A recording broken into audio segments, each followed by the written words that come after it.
and the All Indiana Podcast Network. This is the News 8 Daily 8 Podcast, a Wish TV News 8 update. Hello, I'm Jeremy Jenkins, and this is your News 8 Daily 8 Podcast for Thursday, June 19th. We begin with big news in the sports world. It is do or die for the Pacers tonight. A win keeps their hopes alive, but a loss ends their run in the NBA Finals. Game 6 is at Gainbridge Fieldhouse, but we are still working to learn whether Tyrese Haliburton will play. He is officially listed as questionable. Coach Rick Carlisle says it will be a game-time decision. Haliburton did have an MRI this week on his strained right calf. The star guard even spoke after practice yesterday and says he will do everything he can to get on that court. I think I have to be as smart as I want to be. I have to understand the risks, ask the right questions. But I'm a competitor. I want to play. I'm going to do everything in my power to play. Tip-off for Game 6 is tonight at 8:30. Well, no matter what happens at the game, this will be the last Pacers game of the season at Gainbridge Fieldhouse. Whether you want to go to the game or find a place to watch, you have a lot of options. News 8's Colin Bailey reports.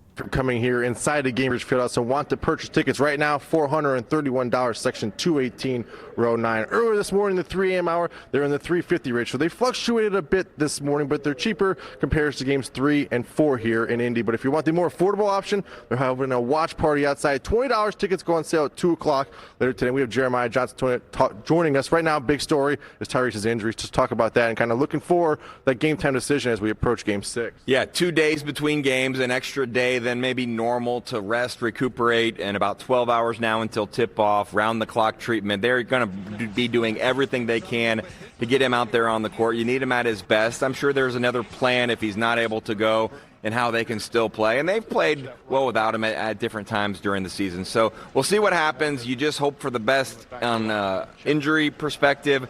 And you know the team will bring full amount of energy. The fans will do that as well. It's win or season ends. And you really want to force a Game 7 because that's the ultimate stage in sports. And obviously the goal is to win, the Larry O'Brien right here. But what's the key? Obviously one game at a time, but what's the key to win Game 6 to get to a Game 7? Turnovers were an issue or a big key going into the series, and when the Pacers have struggled, they've turned the basketball over. Three-point shooting, it can be a little bit variable. You get good shots, can you knock them down? Sometimes they say make or miss league. I would say getting off to a good start feels important. If Oklahoma City builds a double-digit lead and they're that close to having a celebration here in Indianapolis, do they have what it takes to just push through?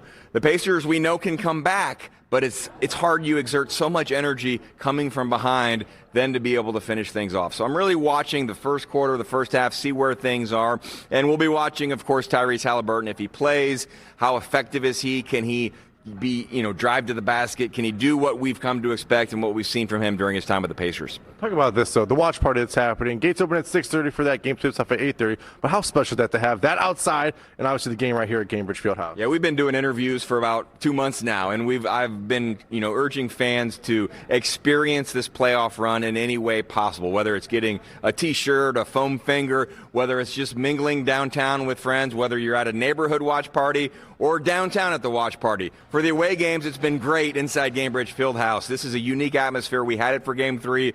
Rain kind of affected things for Game 4. A little bit drizzle now, but it's expected to be nice the rest of the day. So if you can get one of those watch party tickets, you'll basically be a stone's throw away from the action on the court. My challenge to you, if you're outside of the watch party, be so loud they can hear you on the court tonight.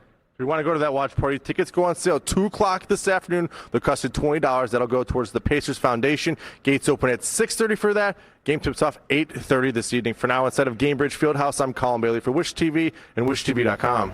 In Porter County, one person is dead and an officer wounded after a police shooting in Chesterton. Police say this happened around 8 yesterday morning at the Hilton Garden Inn on Gateway Boulevard.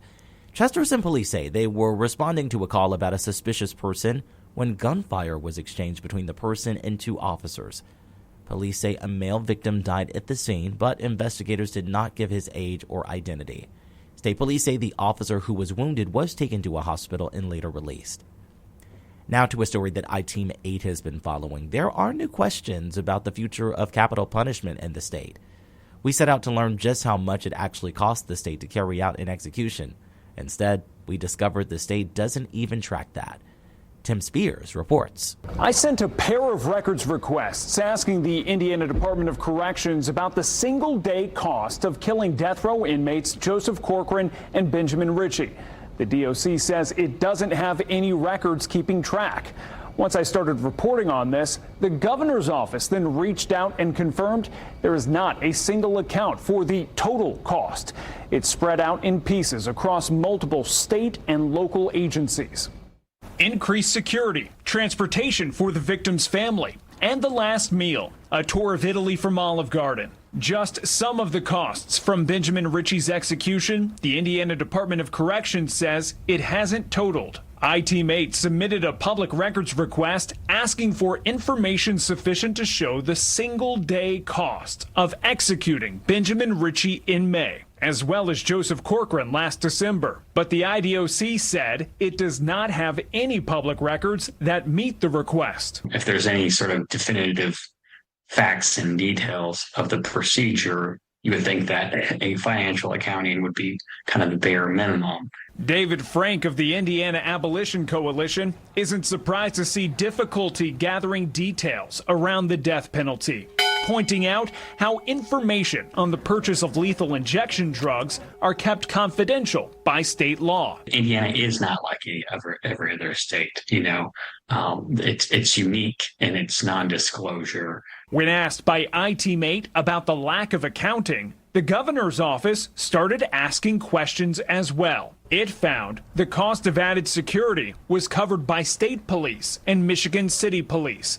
The county coroner takes care of disposing the body, and a total accounting would need to be put together piece by piece. We already know Indiana spent more than $1 million on lethal injection drugs. The state bought $900,000 worth under Governor Eric Holcomb. Then ITeam 8 discovered Indiana purchased an additional dose for $275,000 in April because 2 doses had expired without being used. That cost is one of the reasons Governor Mike Braun said the state is pausing the death penalty as it considers the future of capital punishment. Something that costs, I think, $300,000 a pop that has a 90-day shelf life. I'm not going to be for putting it on the shelf and then letting them expire. But the total cost is information the state does not seem to have. This more than ever is an appropriate time to look at whether or not capital punishment is a practice the state wants to maintain. I reached out to an Indiana attorney with the Reporters Committee for Freedom of the Press, which has represented Wish TV and other news outlets in public access cases. They said if the Department of Corrections didn't already have an existing document totaling the single-day cost of these executions, Indiana's public records law does not require the DOC to create one. And now we know that's a cost it can't calculate on its own. That was Tim Spears reporting. In world news, Iran state media is reporting that the country's foreign minister is set to meet with European leaders in Geneva tomorrow. Overnight, an Iranian missile hit a main hospital in southern Israel. Officials say it caused extensive damage. As of now, no serious injuries have been reported. Israel says other missiles hit a high-rise and several other buildings near Tel Aviv. At least 40 people were wounded in that attack. In response, Israel carried out strikes on a heavy water reactor in Iran. All of this comes as President Trump says he has not decided whether the U.S. will join Israel in efforts aimed at stopping Iran from building a nuclear weapon. The Supreme Court has upheld Tennessee's ban on gender-affirming care for young people. It's a decision that likely means similar laws in Indiana and other states will remain in place. Yesterday, the court ruled 6-3 in favor of upholding the ban. All 6 conservative justices were in favor. Chief Justice John Roberts wrote that the law banning puberty blockers and hormone treatments for trans people under 18 does not violate the Constitution's Equal Protection Clause. In her dissent, Justice Sonia Sotomayor argued that the law limits the rights of parents to make healthcare decisions for their children. When it comes to the weather, we are still recovering from that bout of severe weather last night, but Storm Track 8 says we are in for cooler conditions today, along with some lighter showers. Meteorologist Tara Hastings has your News 8 Daily 8 forecast. This morning, cloud cover and also maybe a few spotty showers in some spots. The humidity values have dropped. It's not completely 100% comfortable, but we've dropped a level. It's not miserable. like what we had yesterday, but we are seeing a few spotty showers kind of left over across parts of central Indiana for you this morning. Let me see if I can get this going here. I got the right. There we go. All right. A few spotty showers moving in across parts of Hamilton County.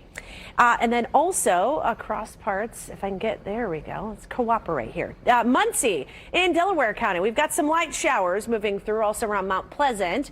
Rushville into parts of Shelby County. We have a few spotty showers and a few spits of rain across parts of Johnson County as well. I don't think this rain is going to last all day. In fact, already we're beginning to see the clouds clear.